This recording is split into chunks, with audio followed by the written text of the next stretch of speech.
He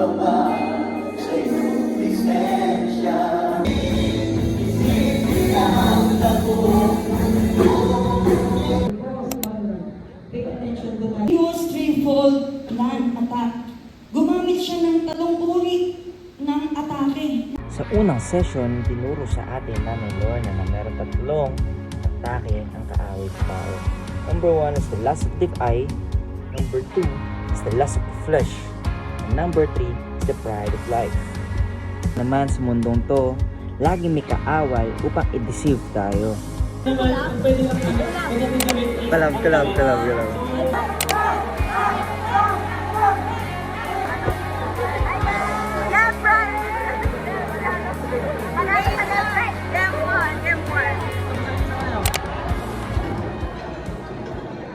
Now guys, it's eating time.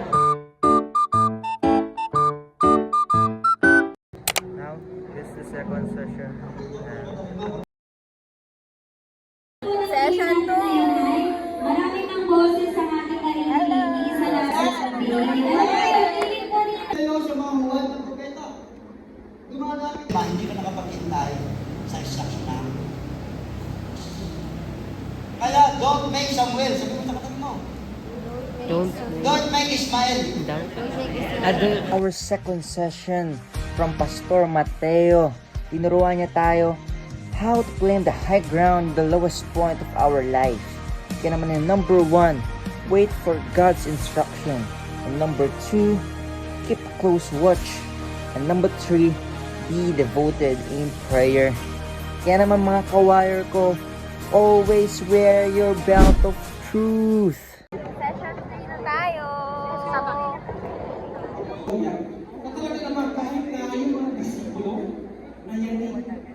For our third session from Pastor Richard, ang title is Hold the Line, Stand Firm in Faith, and Let Nothing Move You. Tinuruan tayo sa magitan ni Pastor Richard how to increase our faith. Kaya naman mga kawires, always use your shield of faith. Dito na kami sa venue. Holding the string reminds us we are woven together.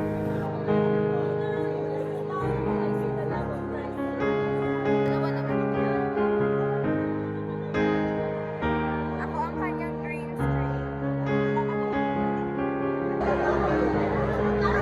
Each knot carries the love we've shared, and each color reflects the joy we bring into others' lives.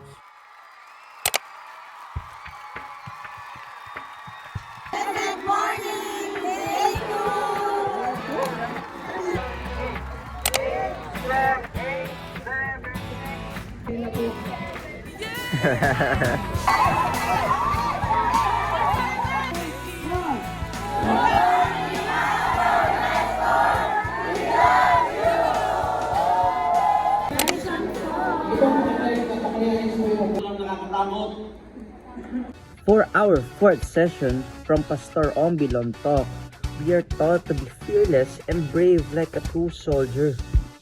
Maging matapang na magbahagi ng salita ng Diyos. Kaya naman, always wear your sandals of gospel of peace. Session 5. For the fifth and sixth lesson from Pastor Efren is to cover yourself with the breastplate of righteousness, is grounded and stay in love. Kaya naman, always wear the breastplate of righteousness. Seventh session from Pastor Ombilon Talk.